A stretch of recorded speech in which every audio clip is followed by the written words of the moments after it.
Hello, everyone. Welcome back to Gaming the System, the Feminist gaming podcast.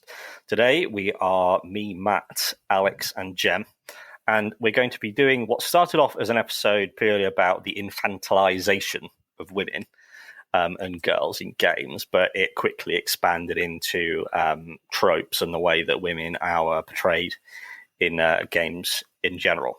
But before we get onto that, it's been quite a while since we checked in on what each of us are playing. So I want to ask you both, what have you been playing recently?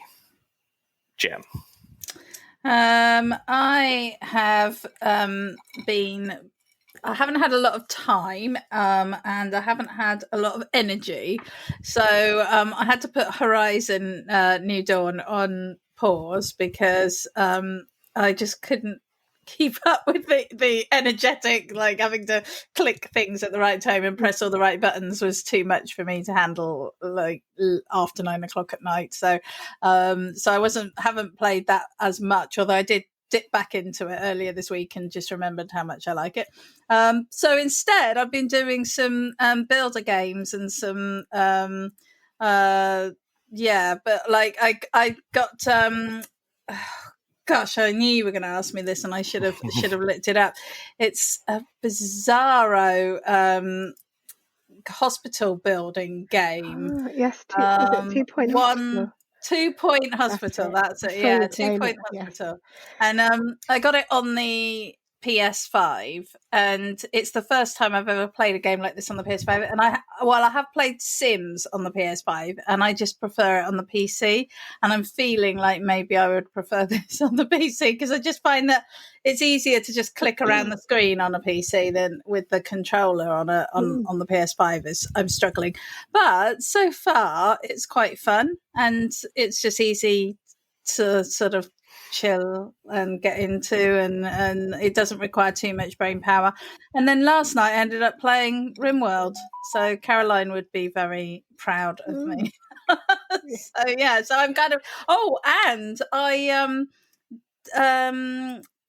went and sought out very old school StarCraft, and you can actually access the second StarCraft 2 for free online now. So It took me hours and hours on my crappy internet connection, but I downloaded it and played through one of the first sort of challenges on that. But it was very satisfying when I logged in because I played it years and years ago when it first came out. And when I logged into this new system, I didn't realise that it remembered who I was or anything. Oh, wow. So I logged in and I was sort of expecting it to be all fresh and new. And it just spent the first 5 minutes just rolling up achievements I'd already done because when I played the game before I'd done all of it, and I was like, but I can't remember anything, so I've had to start from the beginning. So a bit old school this week for me. How about you, Alex? Well, I have you'll be sad to hear I've long since abandoned Elden Ring, much like I did Skyrim. Very much enjoyed playing it, loved it. One day just up and left, have never touched it again. So that's going to be. I might come back to it, but I have been hankering for some easier games, let's say, because Elden Ring's not exactly an easy, chilled out game to play. So I decided to have a look and see if Human Fall Flat had any more levels, because I just felt like having a laugh and a bit of a time messing around with my other half, because that's a great game to sort of mess around with your friends in. And there were a couple of new levels, so we spent the weekend doing that. Laboratory is my new favourite level. You can have lots of fun with magnets there. And then also we decided to dive into Untitled Goose Game. I don't know if either of you have heard of it, but it's set in this tranquil English village with lovely villagers going about their day, and you play a horrible goose, quote unquote, and you have to go around and just basically make their day horrible and just mess everything up and honk. And it's hilarious and good fun. It's kind of a stealth game if you think about it hard enough, because you have to sort of sneak around quite a lot. But love the music in it as well. It's kind of all classical music but reworked, and it's very playful, and it only plays when the goose is doing something mischievous. So it's quite fun. I think it's made by some people in Australia. They just came up with it on Slack, I think, while they were trying to decide what to do for a new game. This was a couple of years ago, I think 2019. But I definitely recommend it to you, both of you, if you fancy a laugh. I have actually been chased by a goose in the real world, and they're quite scary, terrifying. Yeah. But yeah, we were intending it to play co-op online, but you can't, so you have to wait to play couch co-op, or you can play it single player. But either is hilarious, so I would recommend it. Yeah. I don't know whether it's an old wives' tale, is that a goose can break your arm. I thought that was a swan.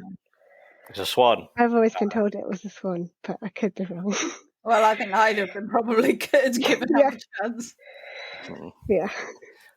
What have I been playing? I have been on a nostalgia trip with old Call of Duty games.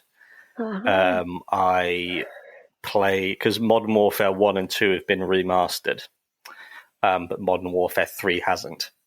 I had to go and buy an old PlayStation 3 so that I could play these old games, and it's so much simpler when you're a teenager with just not a care in the world.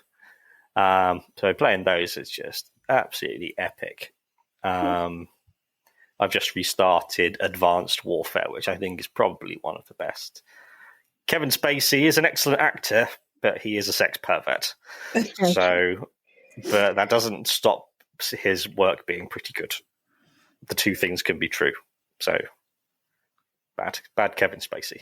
The thing I'd been playing before this was, have either of you watched Attack on Titan?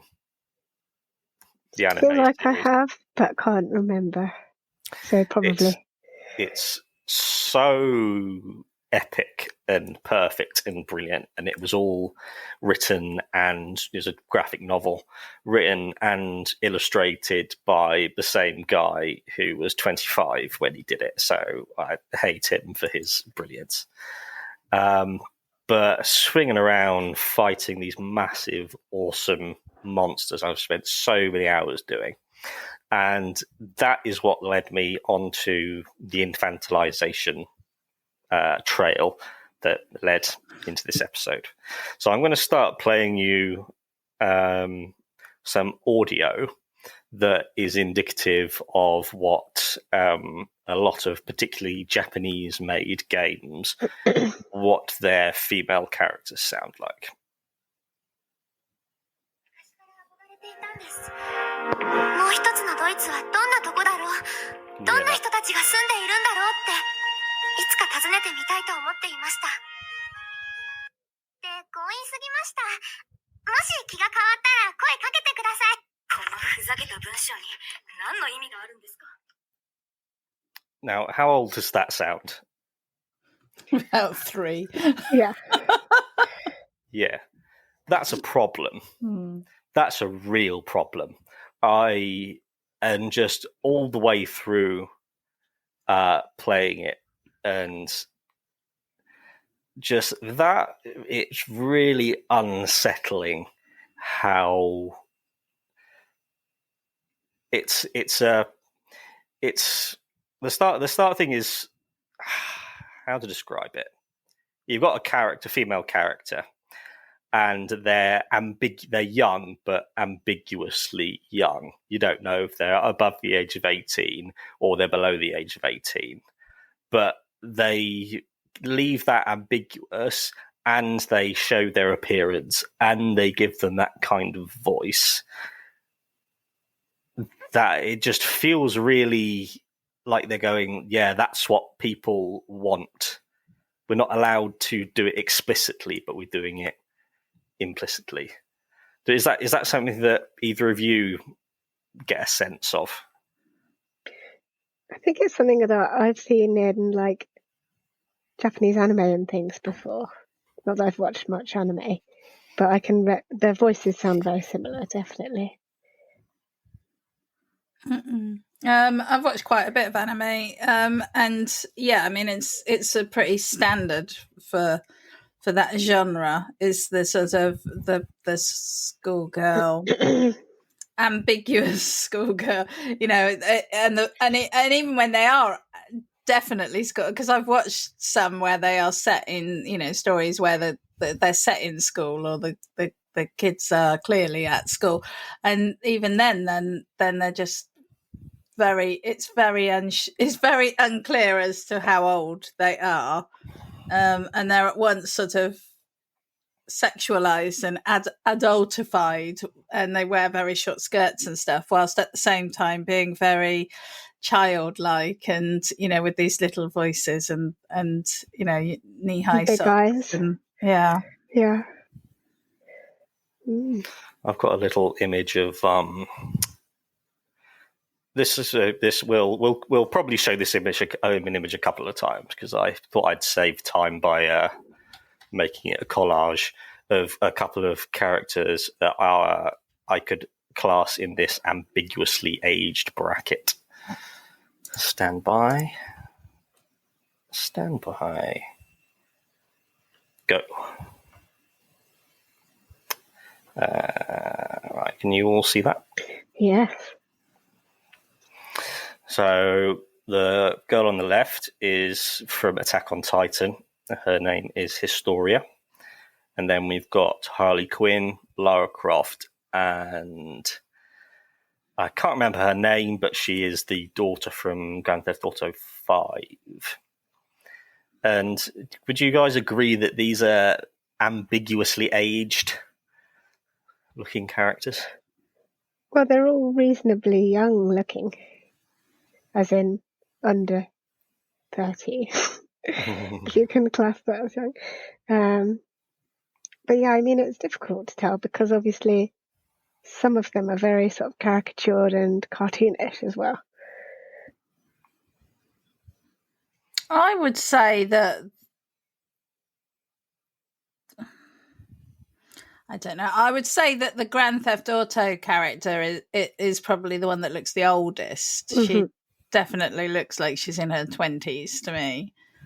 And then I know that Lara is, so that's influencing my view. But the other two, I think, I mean, Harley Quinn is a really complex character anyway, so it's always a bit difficult with her. But yeah, the first character, could be. It's really hard to tell, isn't it? Yeah. Yeah, it's that grey area of sort of no one really. I've never heard anyone talk about that girlification. Sort of like Harley Quinn could be in her mid-20s, but she behaves like and talks like a child. Yeah, and that just that she's the mixed messages of it is we want. I'm reminded of Leonardo DiCaprio's girlfriend history. Any of you follow Leonardo DiCaprio's love life? Not especially. No.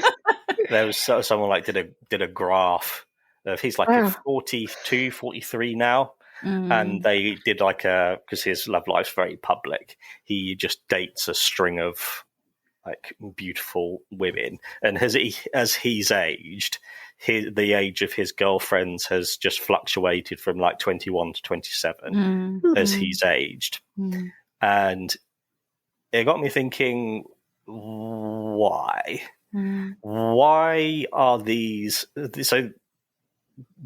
women and girls are made by men for the most part, which means that they think that that's something that men want to see and that men find attractive and wish that women would be like. What do you think it is about making these girls so young and vulnerable and cutesy and high-pitched voice. Why do you think that men want to see that, or they think men want to see that? I say that I guess that they can feel like they're the ones in charge and more powerful, and just the more assertive characters within the space, I suppose. It's about dominance and power and control. If you're looking at it from that side of things, which is probably quite negative, but I expect, Jem, your answers can be fairly similar, but I don't know. I mean, in anime, it's fan service. Yeah. It's just, eye candy, and it's part of the genre. It's what people expect, and it's kind of part of it. In other games, I think it's interesting that the three of the characters. I don't know the first character, but I know the other games. So three of those characters are quite kick-ass female characters, and they have a power within the game of sorts, or within their worlds of sorts. So I can't help but feel that by infantilizing characters that have inherent sort of power, that makes them less threatening to your male audience. I think that is generally what it's down to, that it's all right if that the girl can beat you up, as long as she wears a short skirt and has a high pitched voice while she it.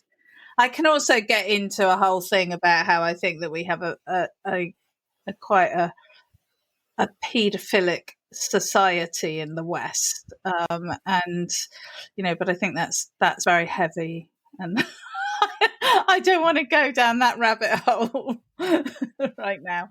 I'm sure we might end up down there, but yeah, it's a taboo thing that there is a significant audience for, and my read of it was that children aren't a threat to men, and if you think, Harley Quinn's all kick-ass and cool, but she's a child. And she's manipulated by the Joker to do whatever he wants. And the lack of decision, they don't have the direction to go. They don't know what they want, which is what young people, that's, I presume, why, like, the golden range of what powerful men gravitate towards independent of how old the man is lower than 30, because those people are less likely to have a cast iron idea of what they want out of life, and so they can be controlled and manipulated. And games, when you have characters like that, it gives the average man, young man, boy, the opportunity to live like that, to think, oh yes, that's the way it should be. So it's one of those things that just gets laughed off really quickly, but like you say, Jem, it is serious. And it's bad for everyone, really. I think we'll move on to. It's easier to be a bit more. We've got the serious child stuff out of the way first, which I'm sure we'll go into in depth at another time, because it is important. I won't give you the fun word yet that I've come across, that I might have created. I might have had a hand in creating. Mothers. Jem, you're a mother. Honorary mother. Honorary mother, yes. Tin mother. Token. Mother tropes. Psycho mums seems to be a very common trope, because in the first thing that springs to mind is Resident Evil Village. Yeah. 3 psycho mums if you include Mia. I'll do the hacky as a mother question. As a mother, Jem, do you notice these characters stand out? Yes, I think so, actually, and I think it's interesting. I think there's it's just one of these cliche things, isn't it? It's sort of the whole tiger mum, and the I will do anything to protect my child, and that just pushes you over the edge when something happens, and therefore you completely lose the plot. So I think it is true to say that in my experience, and everyone's experience of motherhood is different. I would go to quite long, extreme lengths to protect my daughter. But I would like to think that was a perfectly reasonable sort of behaviour. And I think where the problem is in these games is that there's some sort of, it's like, on one hand, you want the mums to be like that. You want them to kind of commit 100% to their progeny. And then on the other hand, they're like psychos because, look how bonkers they get when you try and sacrifice their child, or, and I also think, and I think we would need to do a trigger warning for this episode. But I also think that, there's too much sort of casual child loss that goes on in games that's just kind of chucked in there as a cheap an easy way to motivate someone to go out to go over the edge. And sadly, I do know women who've lost children and they haven't turned into psycho killers, and most scenarios that is not what happens. In fact, I would argue it's probably extremely rare, and yet the perpetuation of that is really harmful, actually, for women,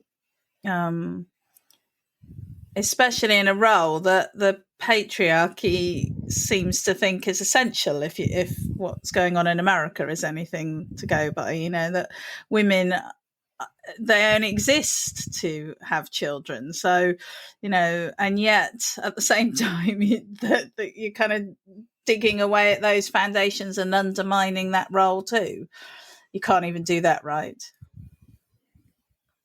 I was having a think about games where I've seen that happen, and I've just thought of the example of Freya in God of War at the very end, when, spoilers, you kill Baldur, and you can see the moment where she snaps as well, which is kind of going to be an arc for her for this next God of War game.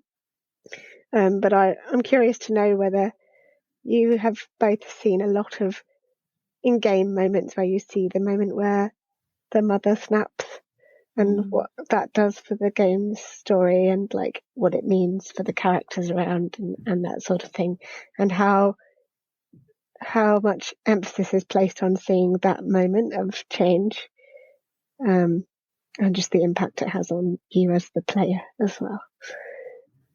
I've asked my own question there. Can't hear you, Matt. Sorry, Matt.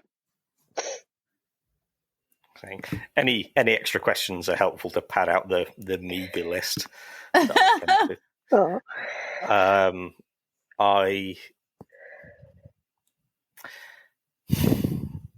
think you both made me think of what we talked a little bit about with Horizon Zero Dawn, when they have story arcs about slavery and murder and bad things those are objectively terrible things, but they are cheapened when they are used by people who don't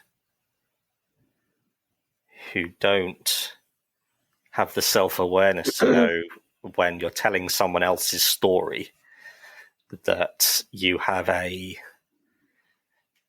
responsibility to deliver that experience authentically.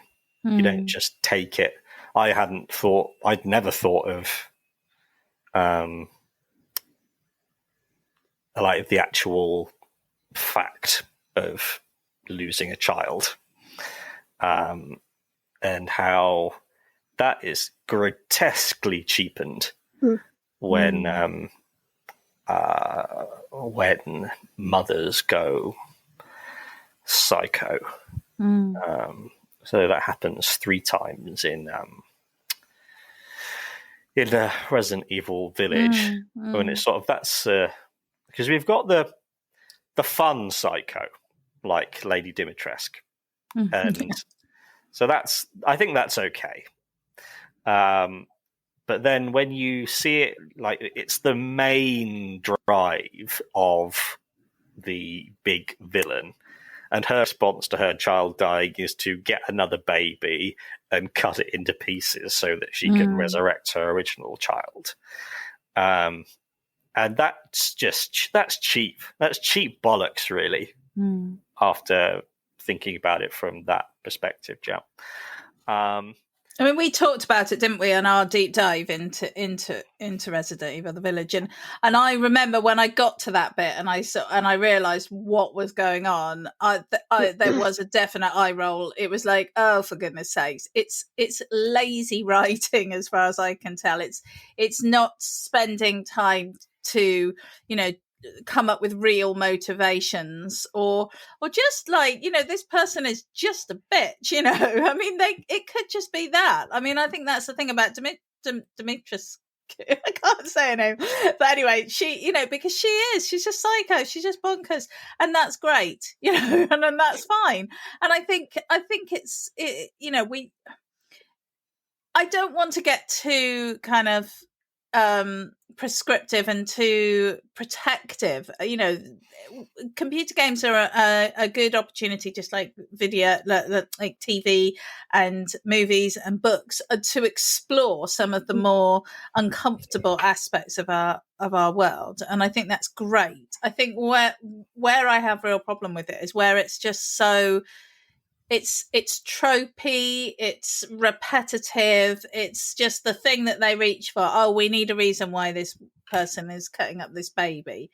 And we've used the baby because, we needed a motivation for why this man is going into this situation, because he's got to protect his women folk, I mean, the whole thing the Village is a really good actual example of this the abuse of these storylines. It's not that we shouldn't ever tell these stories, but that it's so lazy. It's just, and it's too repetitive and it's too common.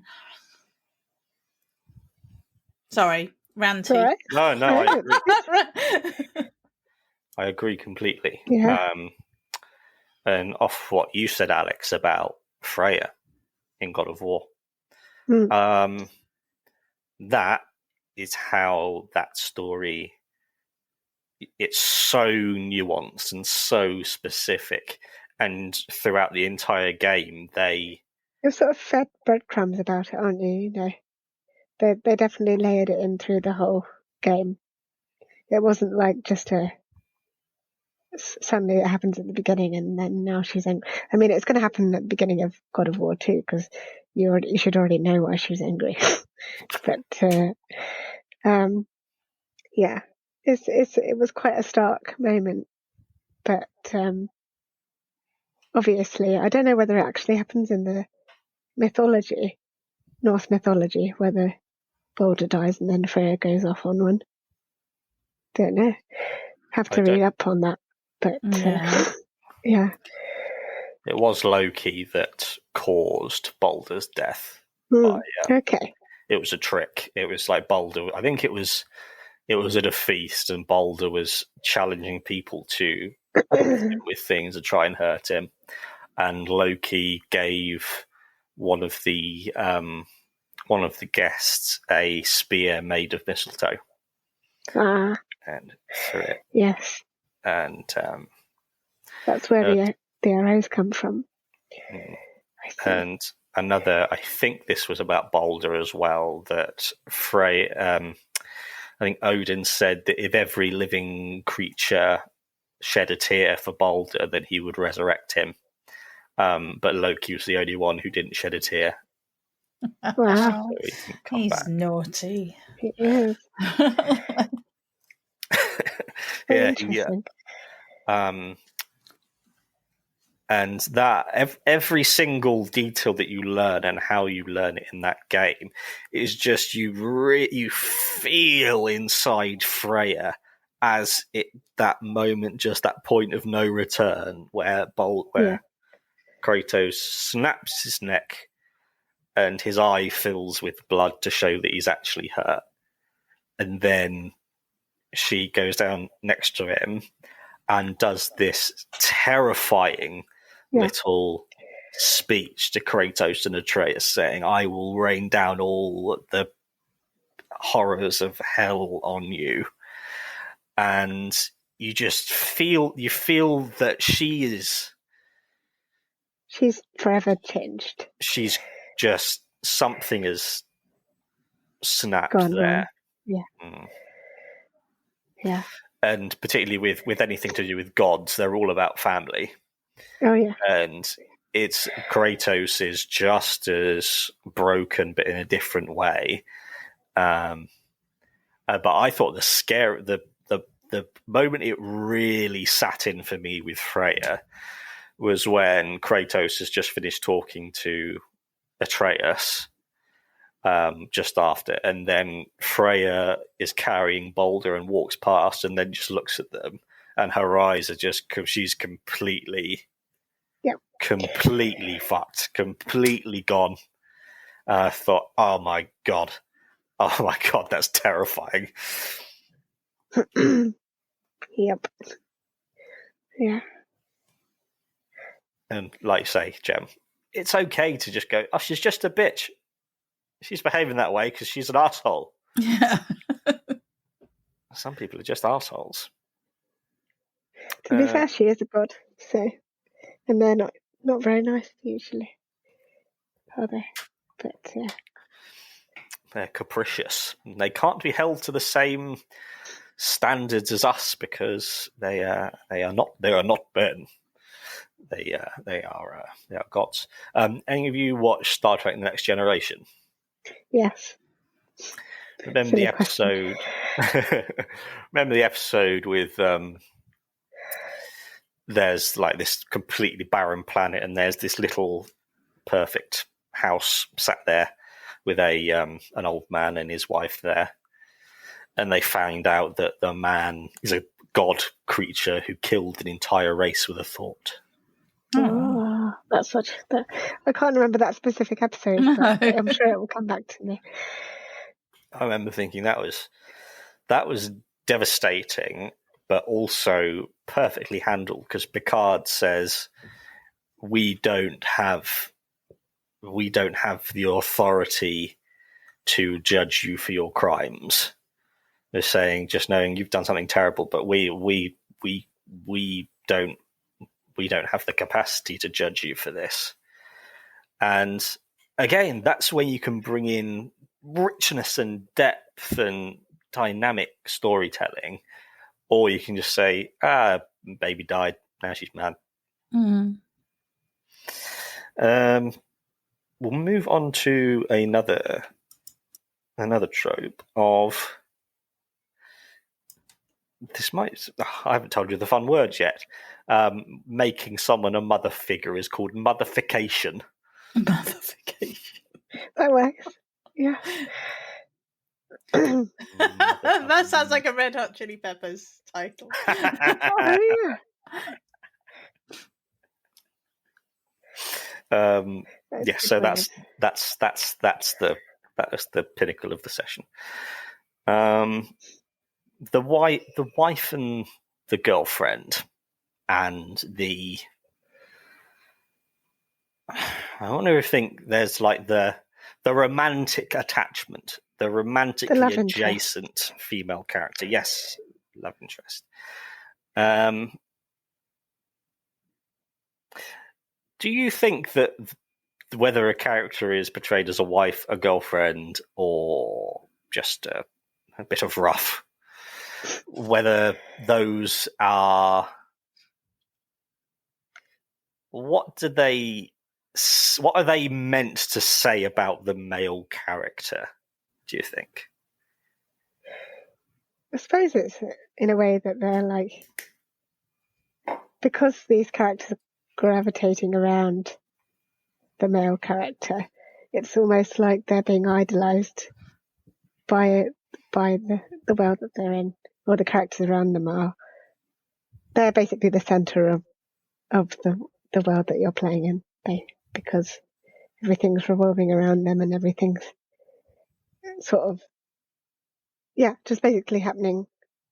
All the characters are impacted by the main character because they are the main character. There's the clue in the title there. But I think it's just kind of backing up the idea that the character you're playing is also desirable and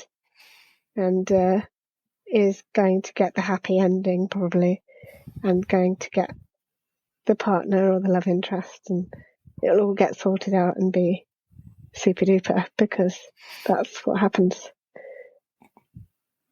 I think there's I think that depending on whether it's a wife, a girlfriend, or a, what did you say, a bit of rough? Bit of rough, yeah.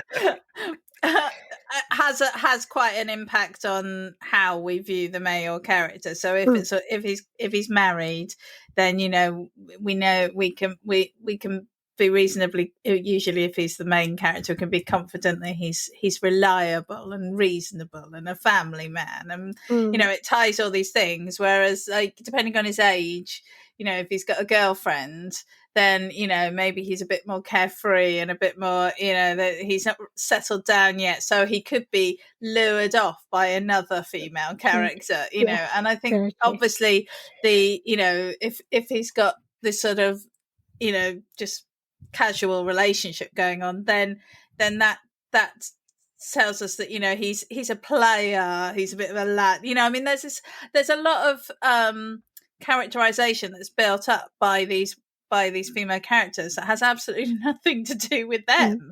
And I think that's, they're just props in that scenario to prop up the main character.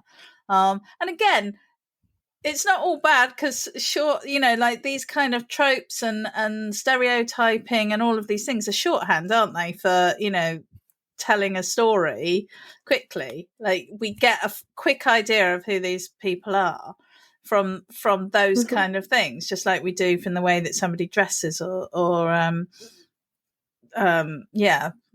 was going to say like accents, but I think that's really inappropriate actually. But so we can get an idea of somebody through this shorthand, and that's valuable and important, because we don't want to spend hours in our games having to read backstory. But again, it's just, it would be okay if it was balanced out more, and if we had more female protagonists, then maybe we'd be talking about boyfriends, husbands, and bits of rough. Yeah. It's a gender neutral term, which is exactly why I used it.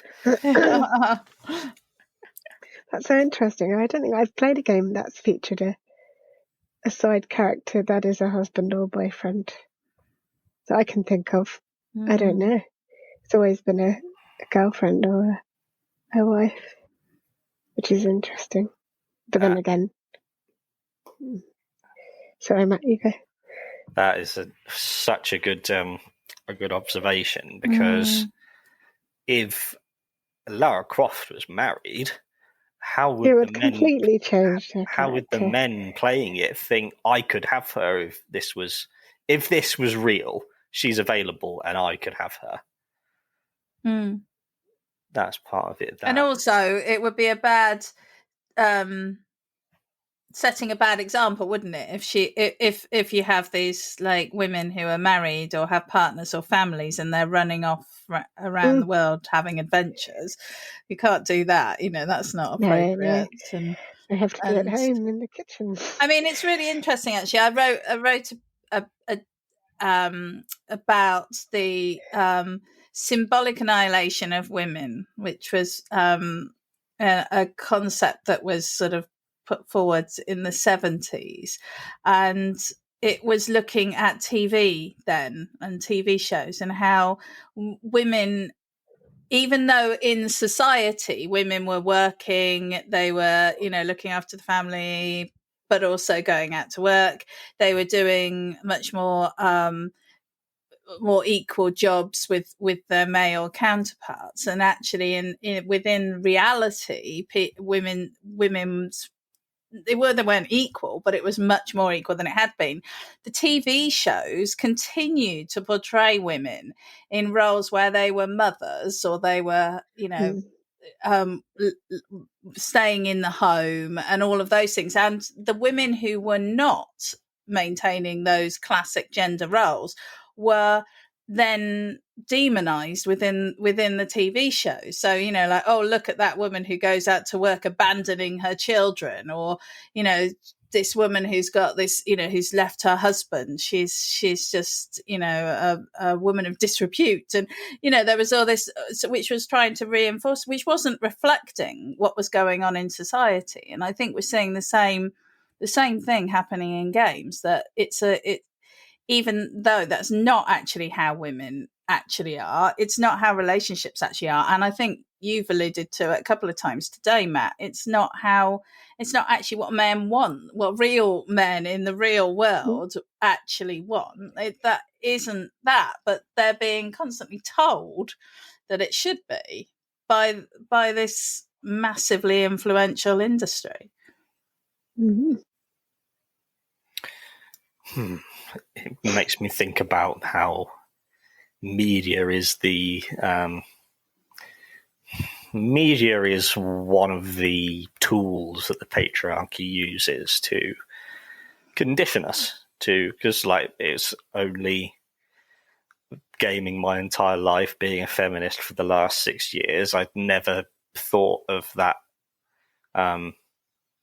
You never see female characters with a boyfriend or husband, and how they could be badass, but it means they're only if they're in their early 20s and skinny and white and beautiful. But everything else from that is wives, mothers, girlfriends, daughters. And how that's what reality. This is reflecting reality, and if you're not conforming to this reality, then there's probably something wrong with you.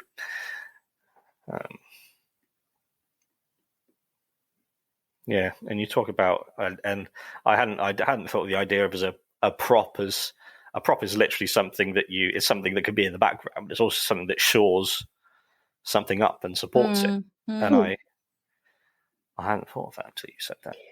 To be fair, we also haven't, I know we've touched on it in other episodes, but there's also like LGBTQ characters to consider as well. And I know obviously The Last of Us has done lots of things to push that in the right direction, which was great to see. But again, it's incredibly rare, which is why it stands out so much, I think. So that's worth pointing out as well, how rare it is to find that as a main playable character in a game. I think that comes to another point about how it's made to be a power trip for the men who play it. All the women are beautiful and available and have no purpose other than to be a prop for you. And so you don't have to you don't have to worry about actually interacting with real people. And I had such a good point lined up, but it's it'll come back. It'll come back. Again, talking about how women are cheapened, given a cheap deal, because do you find that is it something that you just completely used to now and don't really think about it, or do you see women in games regularly where you go, that just makes us look bad, or that's so pathetic and lazy that they've written a woman like this? I hated the character of Sam from the first rebooted Tomb Raider in 2013, because you just had to go and save her all the time, and she just moaned about everything all the time. Although admittedly, it's probably how I would behave if I was stuck on an island in the middle of the Japanese Sea or wherever it was. I literally wouldn't have the first clue about how to survive or how to fire a gun. So I'd probably be very much like Sam, but I found having her as a character and someone that Lara had to look out for and rescue all the time was incredibly annoying. But I don't know if that was just me, but that's the first thing that popped into my head when you said that. Yeah, I do find it. I find it annoying all the time. I think this is the misapprehension that so many of us are under on many areas, and is that because something is happening all the time, because it's endemic, that it doesn't affect whoever is impacted by it. So, because racism is, just built into our society, doesn't mean that when people are the victims of racism that they don't feel it every single time, that they don't notice it every single time. And I think the same is true for sexism. So when I am playing a game, yeah, absolutely, I will be just like, oh my God, why did they have to do that? Why did they have to make that skirt so short, or that shot up her skirt, or why did they zoom in on her chest? There's so many moments, and for me it's really jarring, and it takes me it really impacts the game. And I think I'm more sensitive to it because of what we do here and because of my politics and my beliefs. But I do actually think that most people who are the target of that are seeing that. And even when I'm not reacting to it with my feminist hat on in that way, then it's still having negative impact on my body image or my self-esteem and all of those things. Like, oh well, I'm 45, so I might as well just give up now and just like lock myself into the house and never do anything, never go anywhere, because I basically don't exist as far as the world is concerned. And it certainly shouldn't be gaming. No games are designed for me, and all of that. And it's really easy to sort of go down that route. So I think that just because something is so pervasive, I do think, Matt, I think, absolutely, I feel it, I see it every time, and it's damaging and it's harmful. And then I'll be sat there and my daughter's watching with me, and I'm like, oh my gosh, she got really into Little Witch Academia, which is a anime school for witches, and it's cute, but the skirts are so short, and there's that whole anime little girl thing going on, and it's awkward. And the same with I can't remember what it's called. Anyway, there's a big online game that you can play. That's not Genshin Impact. Yeah, Genshin Impact. Yeah. Same problem there. Absolutely. I love the outfits. I think they're cool. But, my daughter was like, well, it's all right because they've got their socks come up to their thighs. I'm like, No. They've always got skirt, thigh, sock. Yeah. Mm. And you're right, it is about, like, just like with Leonardo DiCaprio's girlfriends, as far as if you only looked at media and games, you'd see that range of people. Yeah. Unless I can't unsee this sort of thing now in films where they've got like a mums in films now. The maximum they go up to is 38, the age of the actress. And so as the younger actors get older, suddenly in Dune, which is a worthless pile of shit, Rebecca Ferguson is the mum of Timothée Chalamet, who's the skinniest, whitest person they could ever send to a desert planet. He's 26 and she's 38, so she would have been 12 when he was born. Yeah. Mm-hmm. And that is so pervasive, and people keep saying about it, and they still don't do anything about it, even after Me Too and, all of the sort of general pushback. And, it's so rare to see genuinely older women playing older female characters in cool films. They normally get relegated to some, serious dramas and things. And when women are completely, like, interchangeable, they go, oh, we've got to have a woman there. If we're going to have a woman and it doesn't matter, we may as well have a sexy, young, skinny, white, blonde, 21-year-old girl. Who cares? Oh, we've got a mum. We'll get an attractive 34-year-old to come and play this 23-year-old mum. Do you not think that's? I mean, do you think that's the sort of brings us right full circle back to the infantilization of women, so that you've got this infantilization which is pushed and pushed and pushed. Meanwhile, you're hiding the older women, and hiding age. And I mean, I was looking. I'm not going to sort of like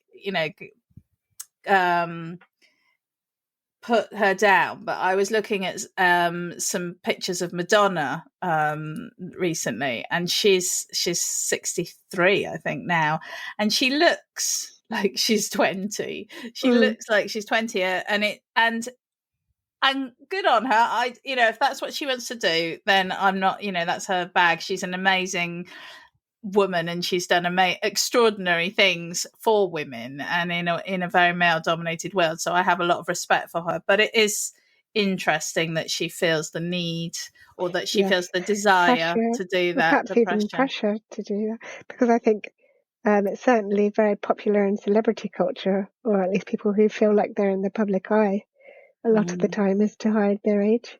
Even the men do. You see when they start wearing those little neck scarves and things, if they're hiding their necks, that's when it's got to the age.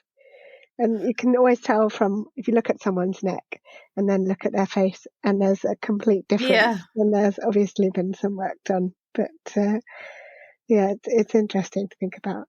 If they weren't in the public eye, and obviously they need money to access that kind of plastic surgery, but if they weren't in those jobs, would they be doing that really? Or would they be aging naturally? Don't know. My mum asked, we were talking about conservative politics this morning with my mum, talking about the difference between someone like Boris Johnson and someone like Theresa May. Thinking that Boris Johnson could do, there's absolutely no bottom to what he'll do and get away with without feeling any shame, because there's no downside to him. He won't be touched by it. So when he's eventually out of office, hopefully, he'll just go on going, oh, I have a rollicking good laugh, and go off and make loads of money for the rest of his life and not think about it. Whereas someone like Theresa May, women don't have that complete world is your oyster thing, because they always have to be presenting themselves a certain accountable. Way. They're being held accountable much more.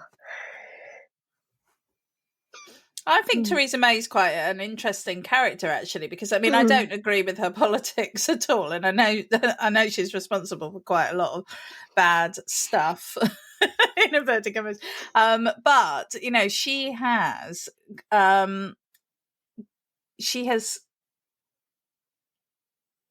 not gone into hiding. She's stood up and tried to hold Boris to account on a number of times in the House of Commons, and I think that is brave, because I think, you know, many. I mean, you never see David Cameron doing anything, you know, or, apart from volunteering at a fucking food bank.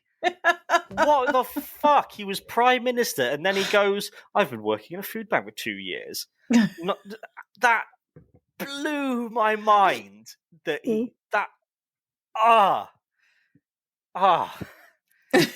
Devastating.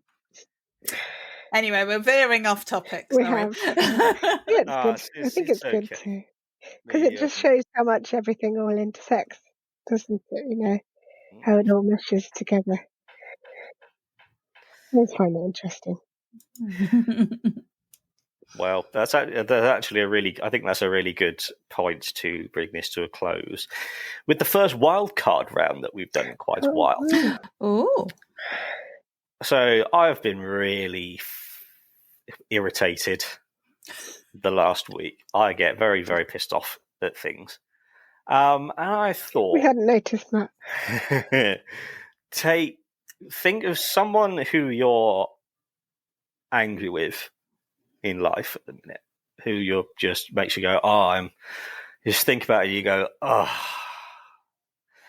and give them a terrible fate from a video game that you would like to inflict on them. So I'll start. Tony Blair. Fucking war criminal, corrupt scumbag Tony Blair, who I didn't know, the second he got out of office, instantly went and became and worked like a director of some corp with JP Morgan Chase, which I believe is a massive bank, because he was extremely good to them. And he's been raking in 1 to 2 million a year doing that. And he's got about £40 billion to his name.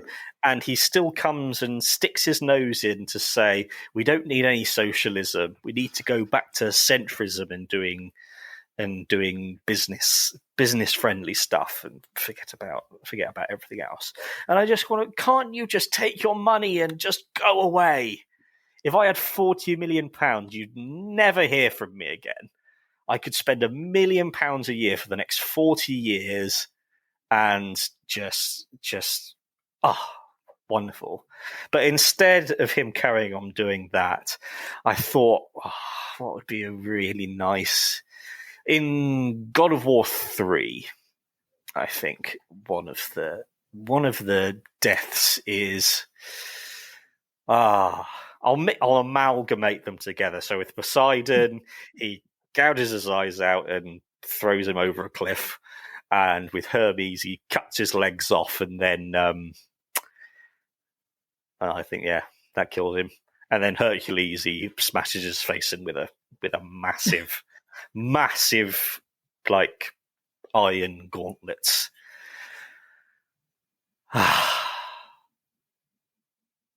So that's my answer. Who wants to go next? I could go next if you like. Well, this is very heavily influenced by the tennis match that I've just watched. But it's tennis player Alexander Zverev, who you may or may not know, has allegedly assaulted his ex-girlfriend, and is apparently under investigation by the ATP, but I don't think they've done much about it. And his girlfriend won't press charges because apparently she doesn't want to do that, even though I think she probably should, based on the evidence that's been reported. And also he has terrible anger management issues, and he's actually a danger to people on court when he gets too angry. He nearly hit an umpire with a racket once, and they haven't really done anything to curb that in terms of the behaviour that he's been allowed to carry on sort of getting away with and just normalising, essentially. They're normalising angry, violent behaviour on a public tennis court by a player who's supposed to be in the top 10 in the world and should be setting a better example, really, especially when they're allegedly an assaulter. So I think probably if I was to put him in a video game, I'd put him in the little corridor in Tomb Raider 2 where the boulder's rolling down after you and you have to run to the other end, and then there's spikes closing in on the walls and you have to escape in time, basically. But he'd always be a little bit slow and never make it out. And that would be me. But yes, and also he beat the player that I wanted to win today. So that's the reason. Which I know is a very shallow reason, but still. How about you, Jem? I have quite a long list, actually. So I'm just going to group them all together and say that, I'm thinking of people like Boris Johnson and Putin, and I make no apologies to put those two names in the same sentence. And generally, arrogant men who think that they're what they want. And it is what they want. It's not even a genuine kind of life belief or anything. It's just what they want is more important than the lives and well-being of the people who they are supposed to be caring for. And I am sick to death of these men abusing their power, and it is abusive. It's controlling, it's abusive, it's gaslighting. Everything about it is just horrible, and it makes me so angry because I feel that how can we deal with male violence, which is catastrophic in our world, when the people in power, the people who are living in massive great palaces and sending people to their deaths on their behalves, and or who are making decisions about whether these people get the money or those people get the money, all these people, how can we protect somebody in their home from their abusive partner when or young women out on the streets, when these are the people who are running the world, and these are the people who are making the decisions and getting away with it. And it's horrifying to hear that Trump may well run for the next US election and may well win, because these are the people who are extremely problematic in our society. So I would like to put them into the house with Lady Dimitrescu. And leave her to her and her daughters to deal with one way or another. And I think that would be a fitting situation for them to indeed think about their sins. Put us to shame, Jen. It's good. That'd be nice. Put them inside, lock the doors, don't give them any weapons. No. And see how what a TV show that would be. And definitely no save points. No save rooms. A corrupted save. Yeah. I'm glad we did that, because I think collectively there's so much to be angry about. And particularly men are supposed to be angry. Men are allowed to be angry, but I don't think women are just supposed to go, this is awful. This is awful, and no one's doing anything about it. It makes me feel insane that everyone isn't already eating the rich. With that, I think we'll bring that to a close. Thank you very much, everyone, for watching or listening. You can like, share, and subscribe if you're watching on YouTube or Twitch, or perhaps Twitter or Facebook. And if you're listening on Spotify or Apple Podcasts in particular, please do give us a 5-star rating and a little comment to help get into the eyes and ears of as many feminist gamers as possible. We'll see you every Thursday at 7 p.m. as usual. Bye-bye. Bye. We hope you enjoyed that episode of Gaming the System. If you want to support us, you can donate to us through our PayPal by sending it to wearegamingthesystem@gmail.com if you want to send us a one-off donation. If you want to donate to us monthly, you can subscribe to our Patreon at patreon.com/gamingthesystem. Until next time, bye-bye.